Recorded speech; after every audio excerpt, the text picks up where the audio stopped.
Hey everybody, this is Lena and you're watching Lena's Life. It's been a while since I put a video up on my channel because I've been so preoccupied with doing videos over on our Transition Radio channel, and been having a really great time with my honey. It's just amazing, just is. There are no words to explain just how incredible this relationship has become. I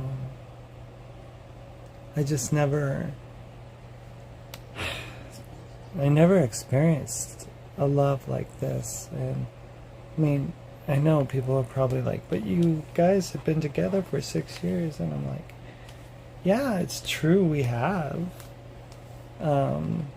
Lots of growing pains in that relationship.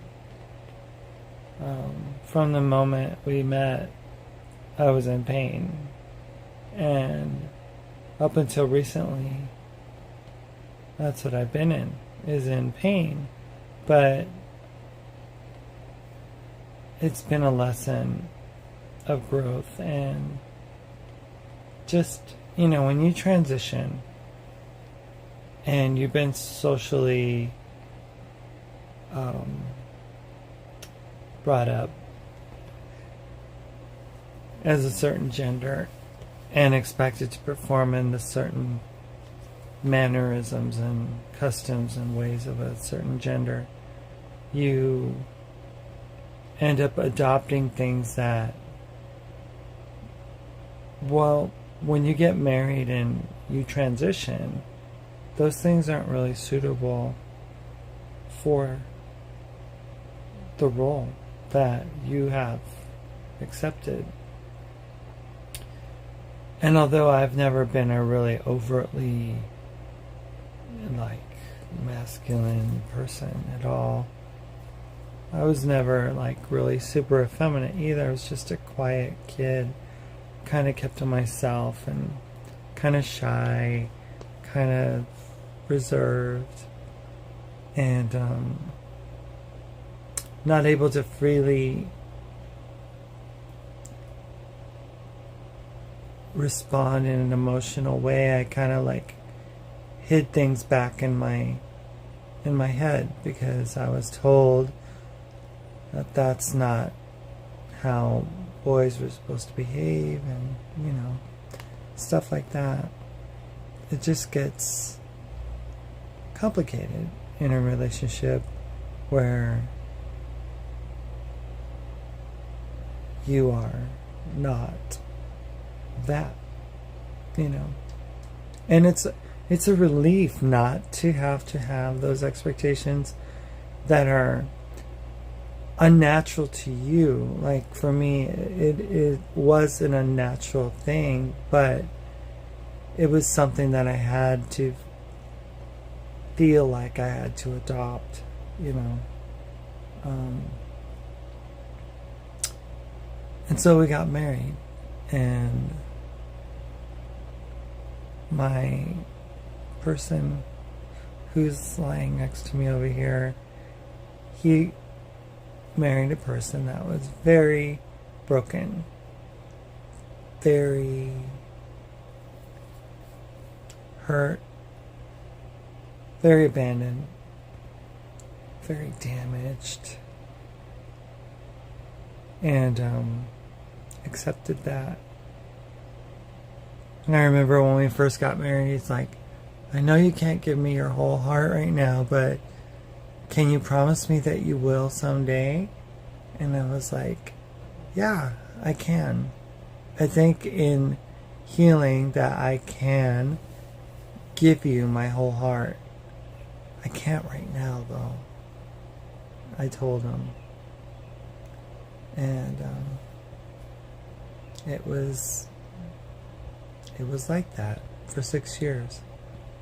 For 6 years, I couldn't give my whole heart to my husband. It was very difficult, and breaking free from guilt, religious expectations, the pain of abandonment and feeling like, I don't know, it's feeling alone, feeling like just left for dead, really. It just plagued me, and it would affect me physically as well. And I'm a very naive person. I trust easily, and I have a tendency of getting hurt by revealing too much information or trusting people to my fault. I trust people when they say that they're a certain way. Like in the most recent situation, those who have been following the channel, I had been conversing with a certain gentleman from a foreign country, and he promised me the world. And come to find out, when Mark and I got back together, and Mark knew this guy, he's an FTM, and a person who he had spoken to and interacted with online and everything, and asked him about our relationship or pen pal connection, I don't know, whatever it was that we had going on. And the guy's like, no, I never had a relationship with that person. You know, just like an artist is admired, you know, like a movie star, people have admiration for them, and they, you know, they appreciate them from afar. But no, there's never been a relationship. Well, that's not what I was being told. I mean, it's so like not the situation that I thought it was. I'm grateful because my person is Mark. I wasn't looking for a relationship. I wasn't looking for anybody, but this guy came to me and started talking to me, and first of all he started asking me about my hormone regimen and recommending different things and stuff for my hormones and everything. And he was like talking about medications that aren't even available in the United States, and I was like, well, I don't know how to get that. And you know, he's like, yeah, well, this is what my patients and blah blah blah. And then later, come to find out, he had an ulterior motive. And to this day, I'm not sure. Mark seems to think it was about citizenship and a path to come to the United States, because I guess he has been speaking to Mark before about coming over to the U.S. and how he could be repatriated. I don't know. But the bottom line is that I trust so easily, and I was like believing everything this guy was telling me, you know. I mean, I remember you guys watched the videos, and I was like, I'm going to be a pampered queen in the future. Oh, all of my desires are going to be given to me. And it's like, you know, all it took was Mark to say, that's not anything you would want. You would never be with that person. And I was like, yeah. And then the kicker, like about 2 months ago, he comes out with this, you miss your Marquito, don't you? And I was like, ugh, why are you doing that to me? You know I do. And then, you know, hiding behind some other persona that this person is capable of hiding behind. But all along, I knew that underneath everything that was happening that we were just missing each other. There's so many people out there that hate, you know. So many of you have been so mean. Because you know that I have a very soft exterior. And you know that you can just say something and it'll hurt me, right? And you might go on with this video and choose to do the same thing.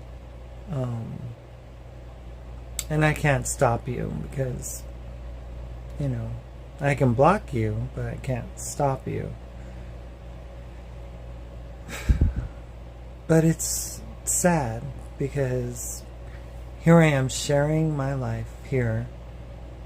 And I guess it takes guts to be open like this on YouTube and to be able to reveal every intimate detail about one's life like I have in the past 8-10 years almost. And make myself kind of like a kick me sign in the back or something for you guys to take shots and stuff. Christians have done so. Other people that just, I guess, don't like me. I don't know. But that's the thing about YouTube, is that it's this open forum of strangers coming together from around the world in this global, I wouldn't say community because we're so splintered from each other. There's no commune, right? We don't commune. We like, it's like all of these social media sites have been put together to keep us battling each other and not really finding a common thread, but always finding a way to argue and fight. Just go to Twitter any particular hour of the day and you're gonna find people engaging in these, I don't know how many words these days Twitter allows in one text, but just by limiting the scope of the conversation, it's able to accomplish so much in dividing us as people and as a world, really. But it's just one of those things, you know, you put yourself out there, you have the chance of getting beaten up. And I've had my share of that. But love always finds a way to get to the top of everything. And that's the case with Mark and I. The battles of control and feeling limited is because I struggle incredibly with materialism. I struggle incredibly with responsibility, organization, time management, all of those things which many people are good at, I kind of suck at. I don't know if there's other people like me, but I've kind of given up on the idea that I could fix myself. Like last time when we broke up, I headed out from Arizona in hopes of repairing an old friendship. And I thought that I could just remake my life and fix it, you know. And again, I trust very easily. So you guys know my friend from across the lake, she had come into my life back in January of 2019, where she made a video or sent an email to me and said, Lena, I can understand the plight that you're facing and the situation of rejection and abandonment, because my own sister has, you know, had problems with me being lesbian, and I can understand, you know, your sister abandoning you and not wanting to be around you or knowing anything about you because you're trans. And, you know, she started to really connect with me, and then was having, you know, that issue that was developing with Mark and the guilt thing, and then Mark was in a detransition thing going on, and, you know, it kind of surprised me because we ended up breaking up and talking about it on the channel in a show. And then like a day later, Mark's on YouTube and he's saying he's going to detransition, and I was like, oh man, all that. And so my friend from across the lake, she made her presence known, and she's like, you know, Mark's always been this way. He's always been controlling, sharing with me different videos of Violet and different videos with Jessica and different videos with different people, and, you know, just painting this scenario for me of this really controlling human, you know. And I was like, yeah, and that, and just kind of feeling my fire and feeling like I was being massively railroaded into like some controlling narcissistic person that I was with.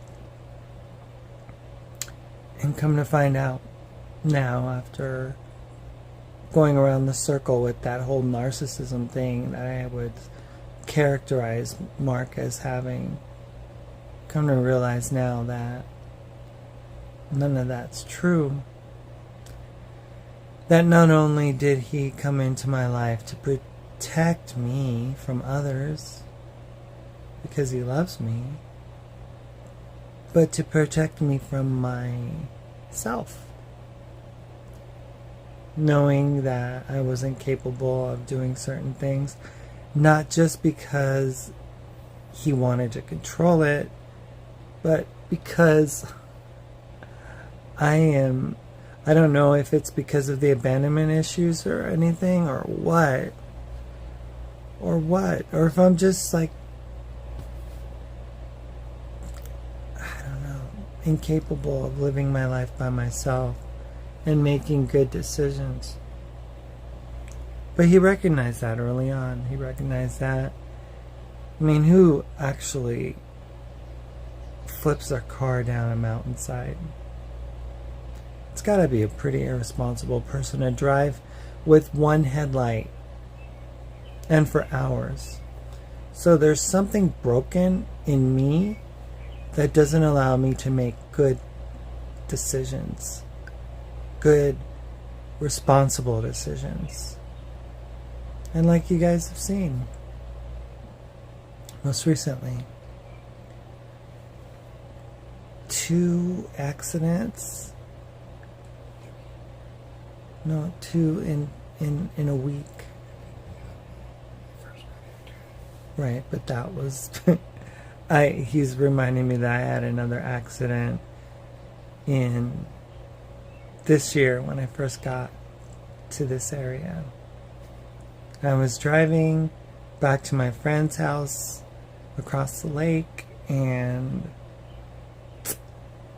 I lost control of my car, ran into a snowbank because the road was slick, and just didn't make a good decision. I was probably tired again and miscalculated. And a person like me is no better than a drunk person when I'm tired, with regards to safety and protection of myself and, more importantly, other people. Just, yeah. But Mark knows that. And didn't want me driving after the accident.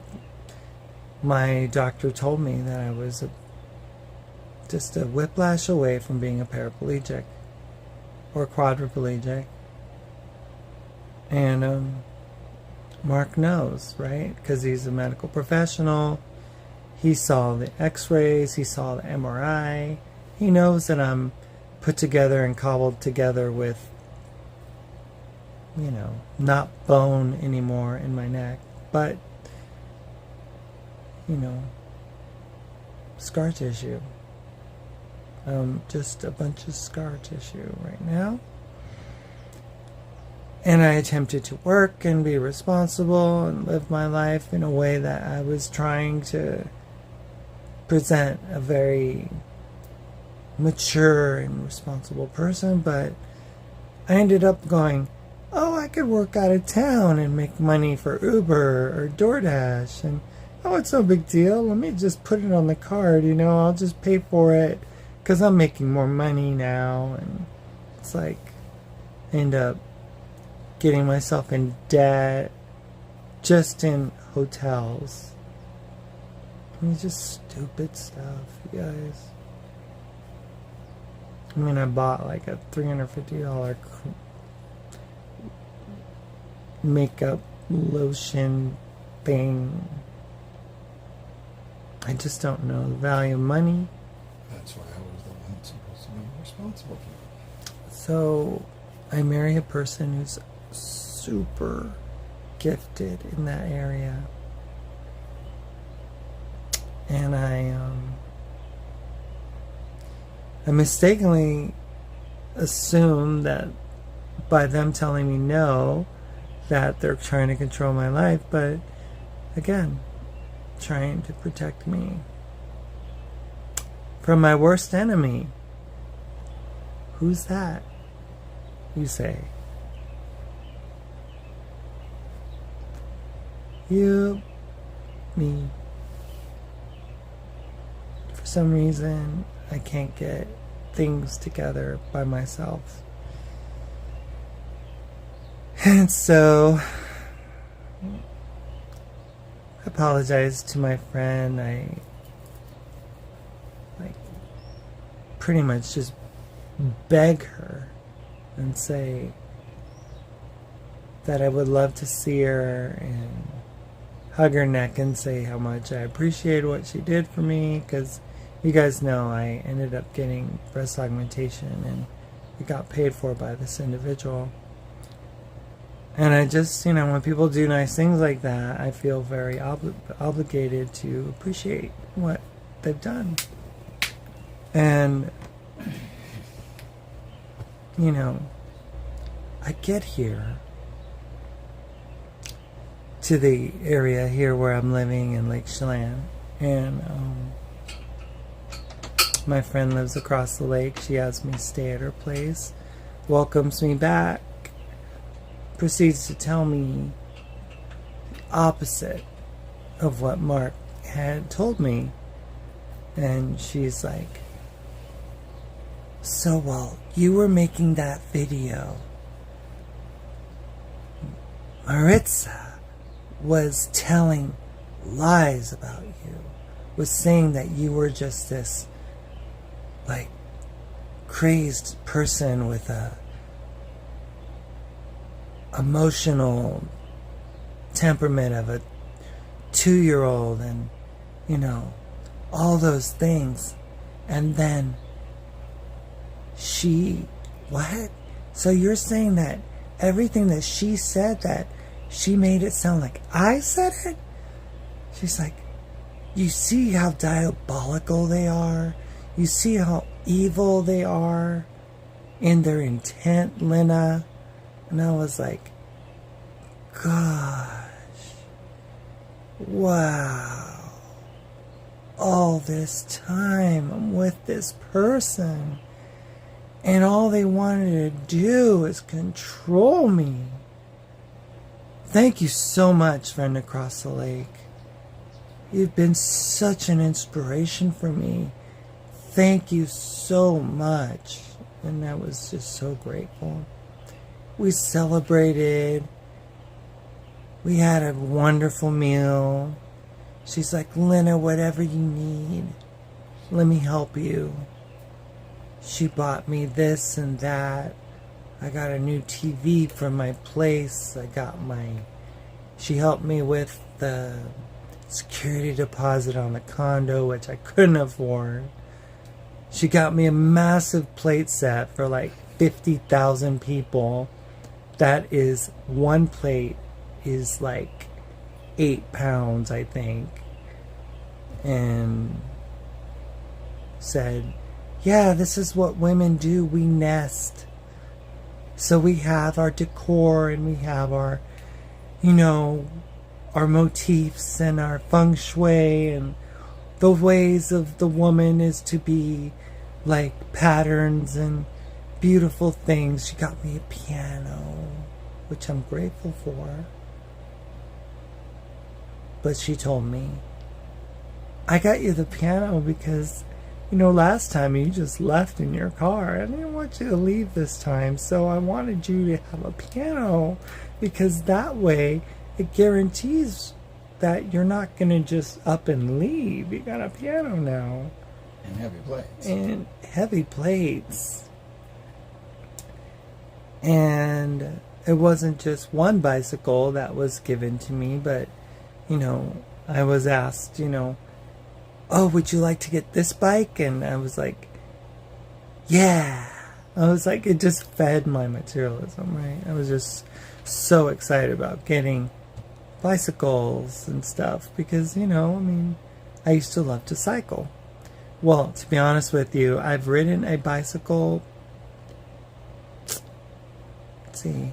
I rode it over to almost to my friend's house, and the crank fell off of the bike that she got me because it's an older bike. And I ended up the crank literally fell off. And then she was like, I saw this other bike in Amazon Marketplace, and it's over in Wenatchee. They want $50 for it, and it looks like a bike that you would have wanted, and I can bring it. And, she surprised me and took me down there to get it, and I was like, whoa, gosh, okay, now I have 2 bikes. And then I found another bike because it feeds that innate materialistic zeal that I have. And I got another bike, so I have 3 bikes, right? One was living inside the house because I didn't want it to get elements, weather on it and stuff like that. And Mark was like, why is your bike inside? And I go, well, it's a nice bike. I don't want it to get messed up by the weather. So I had 3 bikes out there. I have a plate set that feeds like 12 people, bought for me. And yeah, I'm just like, yeah. And I'll never reveal the person's name. I don't ever want to make them feel like that. But knew the story, how that person came along to be, that they've been a stalker of mine since I've had a YouTube channel. Yeah, Mark's saying that if you guys know the story of this person who came into my life but had already known about Mark for years and years and years, actually been following Mark since Mark transitioned and was on Maury Povich in 2006. I mean, this intensity of this person's obsession, it seems like, with Mark, and then eventually with me. My mind's blown because I trust so easily, and I expect people to be kind just because they're kind. Like, I mean, if I do something for somebody, And share. I don't expect anything from anybody. And share about how this person says they wanted to gut me as a fish. Well, I'll go into that in a bit, but I was, welcomed warmly back into this area. I live here because of that person, because I didn't want, I wanted to help her in any way that I could, and in my gratefulness, I wanted to stick around and be in the area because, that way I could be within a half hour or something and go visit her, spend time with her. She had recently gotten a piano for her house. She wanted me to go play it, and, she had gotten a new puppy, and I wanted to go see the new puppy, and yeah. But things aren't always as you think they are. In my naivete, I guess they would say, in my gullible nature of being who I am, I just expect people to be the best people. And I expect people to, to do things without, expecting something in return. And I know this person will always tell me that they didn't expect anything in return, and everything that's spoken is always the opposite of what I'm hearing from my spouse. Back in 2019, my spouse thinks, Mark thinks, and I'm still processing it, but Mark thinks that the person that was my friend, that she had some kind of a, romantic thing, or, because when we last spoke, this is the irony, is when I had my accident, the last time, the last straw that broke the camel's back was for me, and getting rid of my car and stopping work and everything, was running over a median at 1 o'clock in the morning, returning packages for Amazon, and finding myself in the same situation, not as extreme, but in a broken down car, unable to drive, and with a busted rim and a flat tire, sitting in a downpour of rain in Everett, Washington, in a parking lot of a Chevron gas station, looking into the backside of a McDonald's, and thinking to myself,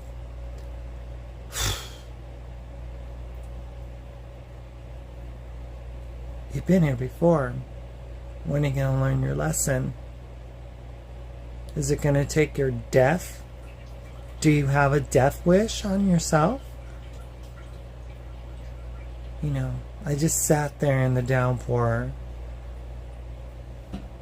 knowing that I couldn't do anything, that I was stuck, that I had responsibilities, I had packages from Amazon that I had to return, that eventually that morning I had contacted Lyft, and Lyft picked me up and took me to Amazon, where I returned the packages and came back to my car and sat in my car again, waiting. And of course, my friend, once she found out, she did everything that she could to get me out of that situation. She found tires for me and a person, and I was again, in that grateful mode because they did so much. And I was able to get out of that situation, get my car out, drive eventually back home. But it was that same day, that same situation, where I texted a picture to Mark, Maritza at the time, and it's when they realized that I was going to kill myself eventually. The cat eventually runs out of its lives, right? I mean, they only get 9, and I think I'm on my 9th life right now. So, we've been in communication the day before, and then that day, and then something magical happened, and we just wanted to be back together again, and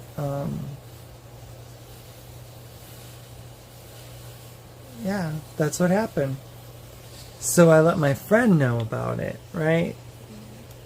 And I think it just shocked her. She didn't expect it, and but I didn't expect the response to be as it was with my friend.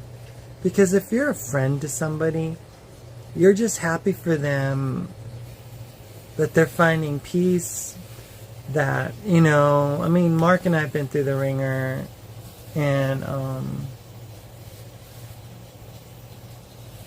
I was going back to the person that I love. And sometimes love is painful.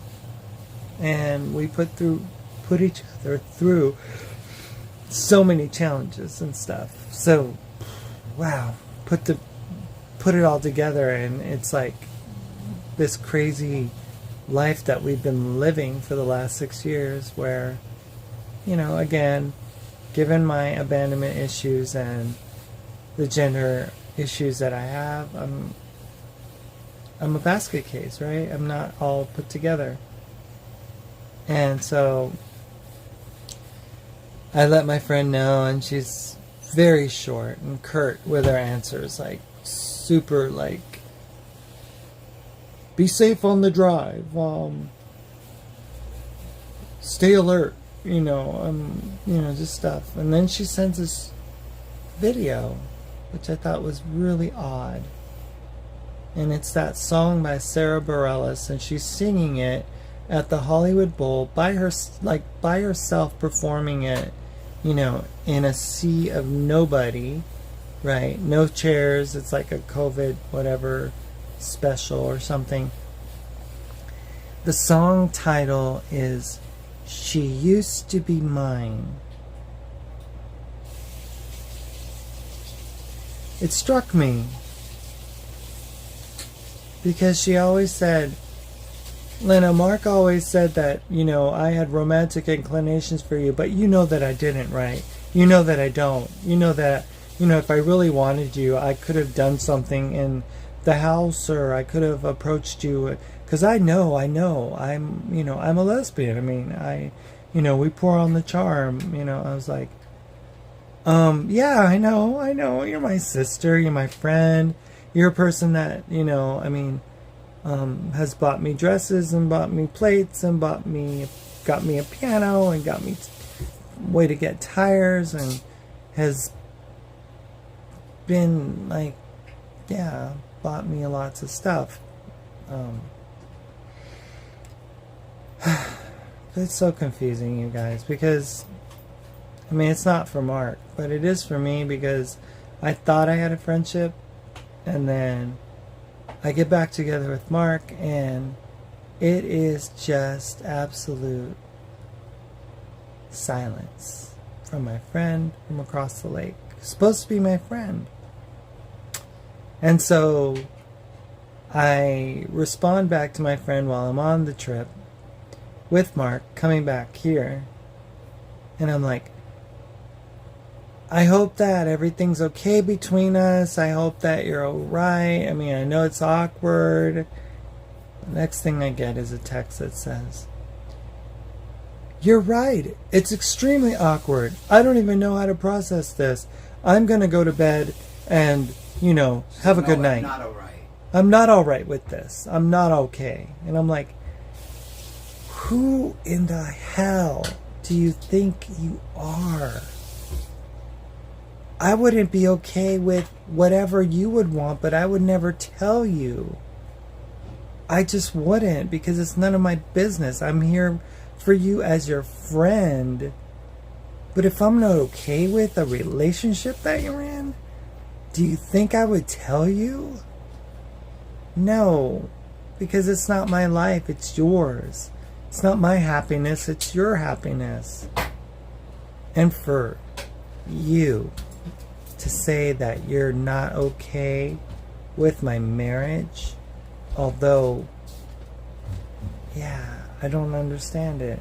And I know Mark wants to get in on this. Yeah. Well, I don't want to turn it into like a bashing. No, I'm not going to bash anybody. I mean, they're not worth my energy. But for a person to have been following me for as long as they have, to say that they know my life, and then all of a sudden wants to get involved in my life, and then tells my wife that if they could, they would gut me like a fish, and they would slit my throat. You know, it's not good. What's wrong with you? Seriously. It's not good. It's not.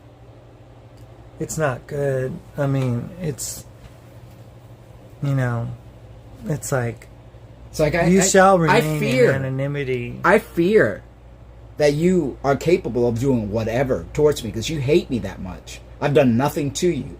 You're the one that has been watching my channel, has been poisoning my wife's mind, has been lying. You know, psycho lady. I have no idea. You know, honestly, I mean, the conversations we had privately were with regards to intentions and what she had wanted to do back in 2020 when she saw me on YouTube making videos with Mark in our RV.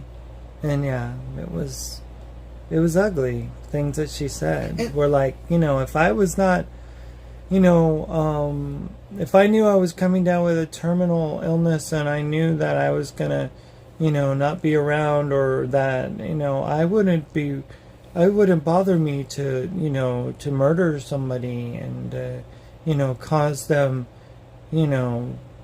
So what I mean, that's like, wow. To you? I was like, whoa, wait, what? I mean, as much as you and I would argue and fight, I would never wish your death. I would never want to touch you, to physically cause you, you know.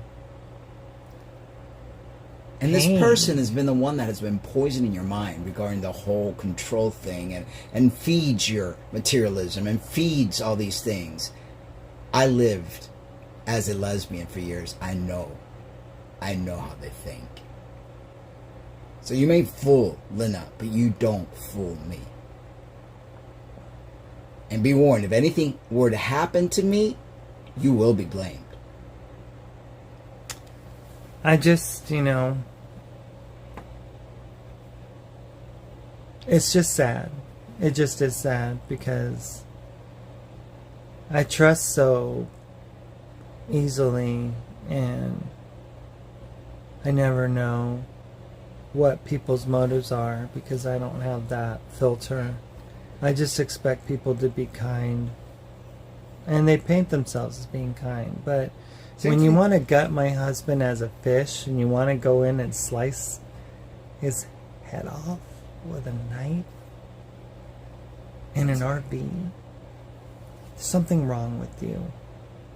There's something very wrong with you. And the first time we broke up, they pretended to be this guy and was leading me on to try to hurt my feelings. I mean, what kind of person does that?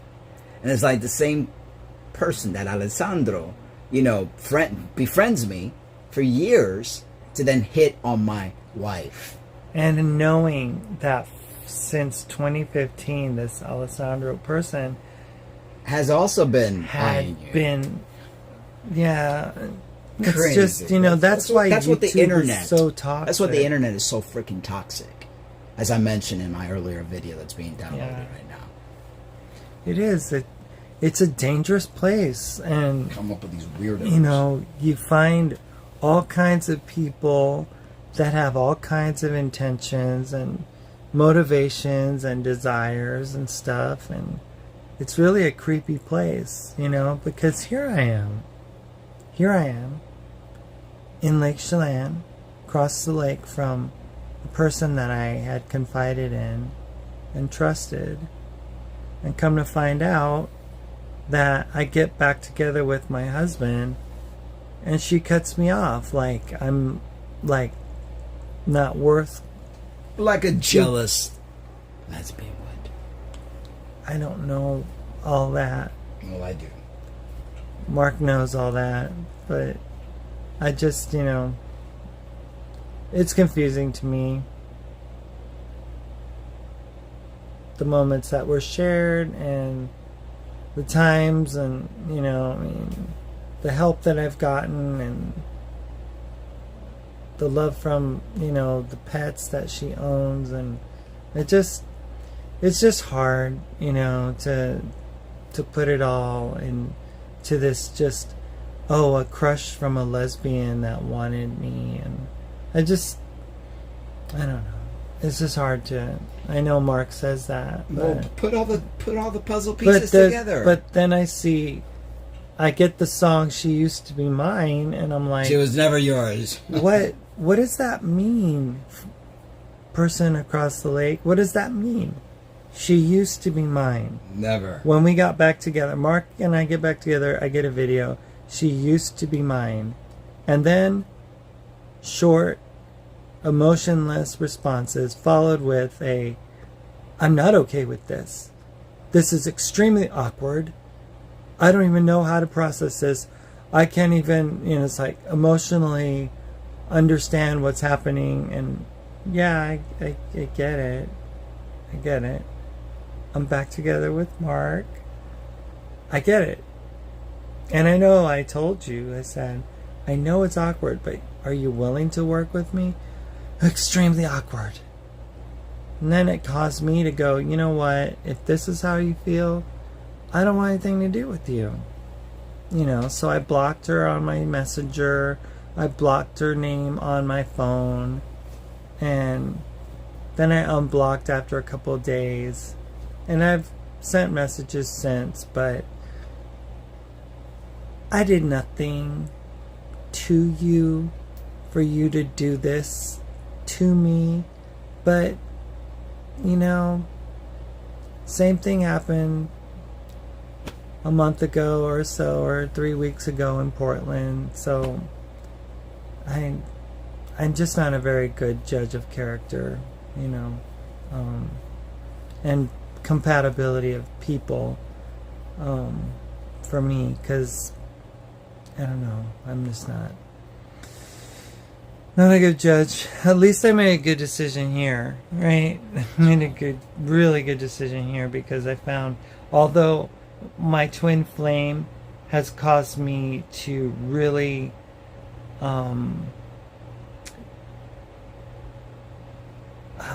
deal with a lot of things and deal with a lot of painful things. This has been a very good relationship, and it's only getting better, because the love that we have between each other is one that it stood the test of time. It has. And now we can ride into the sunset, as it were, and understand that we faced our fears, we faced our limitations, and now as a couple we're better together now than we've ever been. And I am happy to say that I am more in love with you than I would have ever imagined myself being capable of, because my heart is open. It's just It's all I ever open. wanted. It's all I've ever asked, because I've always given you 100% of me. And he has, and I try to protect you, because I know you're my little girl, and I know that your weaknesses are my strength, and my weaknesses are your strength. And yeah, I mean, I'm just so grateful that I can give him purpose, and I'm just so grateful that he can give me meaning, and it's just a beautiful dance that we do. And we recognize our limitations, we recognize all the things that we deal with, and I know you guys know what I'm talking about, all the things with gender and sex and all that stuff. We don't shy away from accepting that we're hybrids and we're different, and that we have a little bit of rock and roll and a little bit of country in us, is all what it is, right? But at the end of the day, this person's masculine essence is something that has always drawn me. Always. Always. And, you know, I'm just grateful. I'm grateful to be in his arms. I'm grateful that he's my protector. I'm grateful that he is in my life. And for those of you who are predicting our doom, shame on you. Seriously. I mean, go get a life. I mean, if you are the person that likes to parade themselves in an overweight bikini, you know, walking around traveling the country, if that's you, and you're the one who's been plaguing my channel for years, almost a decade, go get a life. You know, I mean, you're nothing like me. I'm nothing like you. And if you have they issues say, with me and with my choices in life and with my former life, I mean, that's my business. I don't get into yours. They think they have it all like figured out, because they say something that when you find yourself being strong again, Oh my God. it's like How it's not stupid. like that at all. You know, It's not like, about that at all. It's a journey. religion has played a massive role in It has. our separation, the guilt. You know, because we both got raised in very religious type household. Yeah. And you know, the fact of your kids, and I mean so many different things, and the fact that you've been emotionally scarred throughout your life, and the fact that you have this materialistic way of being, which I'm so like the opposite, because Right. I'm very minimalist. And yeah, I like nice things too, don't get me wrong, but I know when we can and we can't afford it. I've got a good financial mind, and I know when we can get something when we can. Yeah. So my job is, as the husband, is to set that guideline and to tell you no when you need to be told no. Yeah, and it's like, you know, I mean, now when I hear him say no, I appreciate it, because I know he's protecting me from my own worst enemy, me. Every time we split up, I come back to clean up the messes of all the financial, problems that you got yourself into. Yeah, because I pour my emotions and my, it's like a healing balm for me, to spend money and to do things and stuff and to feel free, and it's like, And both it people ends that up- you let into your life, Alessandro was like feeding into that, and the other person across the lake was feeding into that as well. And that's not what you need.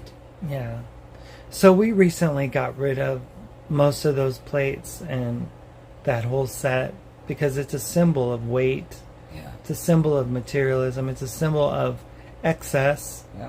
Because who needs a plate set of 12 in a little condo that's here on the lake that's supposed to be just a vacation place for people, that doesn't even have the space for the pots and pans that it already has, let alone filling a table up with all this stuff. And it's just a symbol of excess. It's a symbol of my materialistic bent, and I don't want that to be how I live my life, so I've recently, we brought a load of them over to a Goodwill in Wenatchee, and we're going to bring the rest of them over because they're so heavy and they symbolize heaviness. Like you lift one plate, like I said, it's like 8 pounds. We were eating yesterday and it caused us a disagreement because he's like, why are we eating with all these plates? I mean, why are we making... I'm like, I'm so sorry. He's like, yeah, but let's not eat with all these plates. And I'm like, I'm so sorry. And Yeah, because it's people like, say that, you come home you from made work. barf bowls. And it's like, no, he made bowls because it was a way to not be so wasteful and to manage time better, because we you come put home it from all working, in a bowl. we come home from working, retire. Last thing I want to do is call production, and What is it's a like I always production? try to keep things simple and light. So the bowl, you put the salad, you put stuff in layers. It's all going to go down. You don't have different compartments in your stomach. It's all going to go down. And we the don't same. have, Better Homes and Gardens watching us, or I know. the So- home, economics or whatever, the Good Housekeeping, we're not in the Red Book or you know, we're and not we in like any to of watch those. TV on our little TV table things while we eat. So something simple instead of having carpal tunnel from carrying these heavy plates while you're eating. So, needless to say, we're getting rid of that. I'm probably going to get rid of a couple of the bikes because I just need my one bike that I bought on my own. I don't need two others. Unless you want to ride one. Oh, of course. But I'm just like, you know, it's time to trim the fat, right? Time to trim Literally. the fat. And that's another thing. Every time we get back together or apart, it's What? like all the fitness that's been put there is gone. So it's like, okay. Well, it's because he's the trainer. I'm not. You know, And eating healthy, not just for looking good, but for our health. You know, we're Yeah. not getting younger. So many things, you guys, that one has to process through, like that I have to deal with. And, you know, I'm just grateful that I have him by my side to help me navigate life because I really can't do life without him. And for those of you who feel that we're going to break up again, that I'm going to be thrown into the lake, that this person has some uncontrolled, maddening temper or, you know, rage or something, I don't know, and that they operate on 50% brain cells when they're with me. I mean, it's just like, how many curses do you have to use in one comment? They're just jealous. Bottom line is jealousy. That's it. Jealousy from all over, from across the lake. Jealousy from other people that hate to see what we have because they don't have it. You know? I don't know. I'm just grateful to be where I'm at with the person, my Marquito, who's never lost my heart because from the moment I heard you on the phone when I was getting, you know, when I was recovering from my tracheal surgery and you called me and spoke to me for the first time and called me your celito, you had me, you know. I mean, I was totally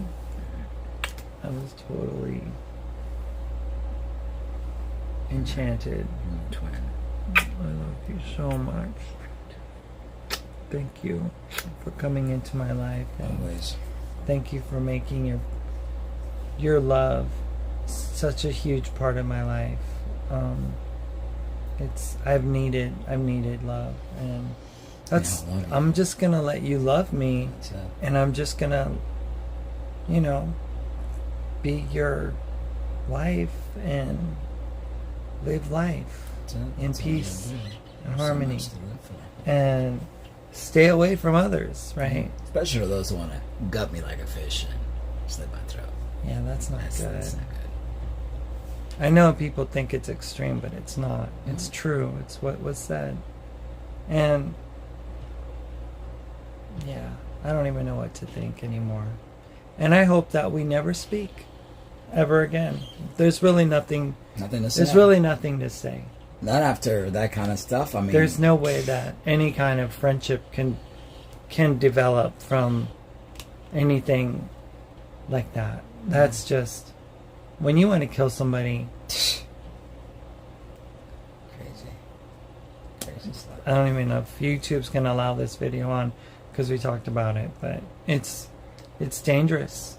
It's dangerous, and I hope that that person can heal Yeah. from that toxic From that hatred that they have Hate. towards me. I mean, that's crazy.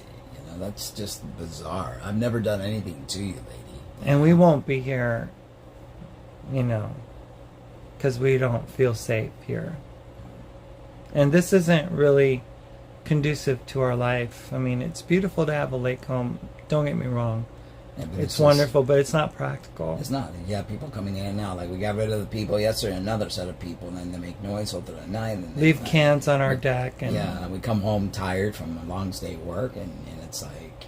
and it's a vacation area, and that's what it should be kept as. But yeah, we'll find ourselves in another home, in another town or another area, and we'll keep it anonymous because we have haters. Yeah. And we don't want people to know where we're at for obvious reasons. Yeah. Because if you want to gut someone like a fish, that's just not good. That's not good. All right. Well, I will see you guys in another video. I know this has been kind of a long, drawn-out one, and some of you watch these. Others of you just, glance through it and stuff like that. And yeah, it's been long, but so in his life, sometimes it's kind of long. Sometimes they take the long way around. She does. See you guys. All right, take care. Bye.